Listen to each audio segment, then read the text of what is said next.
जेकॾहिं इंसान जे जिस्म में रत जो मिक़दार घटि आहे या संदसि हॾियूं कमज़ोर आहिनि त उन्हनि खे हाणे परेशान थियण जी ज़रूरत नाहे। साइंस जे नए तहक़ीक़ मूजिबि असां पंहिंजी ज़िंदगीअ जे खाद खुराक में इस्तेमालु थींदड़ हिकु आम शइ जे रोज़ानो जे बुनियाद ते इस्तेमाल सां असांजे जिस्म में रत जी खोट, हॾियुनि जी कमज़ोरी ऐं कब्ज़ीअ जहिड़ियूं बीमारियूं ख़तमु थी सघनि थियूं। जी बिल्कुलु, सुकल आलू बुखारा खाइण सां असांजे जिस्म मां रत जी खोट ऐं हॾियुनि जी कमज़ोरी जहिड़ा मसाला हल थी सघनि था। पर सुकल आलू बुखारा इस्तेमालु कीअं कजनि? सुकल आलू बुखारे खे आम खुराक सम्झियो वेंदो आहे, पर जेकॾहिं उन मेवे खे पंहिंजे खुराक में रोज़ानो जे बुनियाद ते इस्तेमालु कयो वञे त उहो तमामु बहितरीनु साबित थींदो। ख़ुश्क आलू बुखारनि में आयरन, पोटाशियम, विटामिन ऐं फाइबर मौजूदु आहिनि, जंहिंजे करे न रुॻो सुकल आलू बुखारा रत वधाइनि था ऐं हॾा मज़बूत कनि था, पर सिहत जे ॿियनि फ़ाइदनि लाइ पिणु कारआमद आहिनि।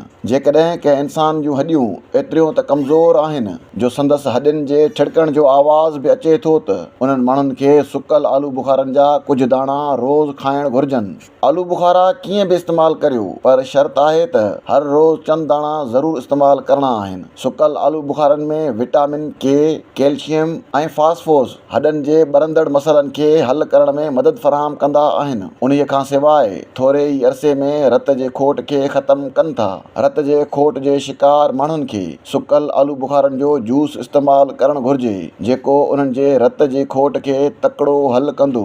हर रोज़ खाधो खाइण बैदि सुकल आलू बुखारा खाइण सां मेटाबॉलिज़म निज़ाम तेज़ थींदो आहे ऐं सुकल आलू बुखारनि में मौजूदु फाइबर जे करे कब्ज़ीअ जहिड़े मर्ज़ मां बि मुकमिल छुटकारो मिली वेंदो। कब्ज़ी सिहत जे घणनि मसइलनि जो सबबु बणिबी आहे।